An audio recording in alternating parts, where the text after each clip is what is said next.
ធ្លាប់គិតថាភ្នែកយើងមើលឃើញផ្លូវមួយគ្នាតែពេលនេះទើបដឹងថាបងគ្រាន់តែសំដែងខូចចិត្តគេបោកបេះដូងត្រឹមជាតួអង្គក្នុងរឿងប្រឡោមលោក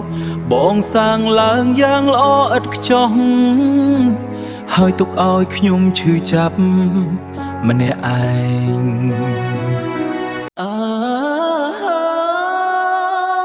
ខ្ញុំដើរក្នុងរឿងនីតិមួយដែលគ្មានខ្ញុំជាតួឯកត្រឹមជាតួអង្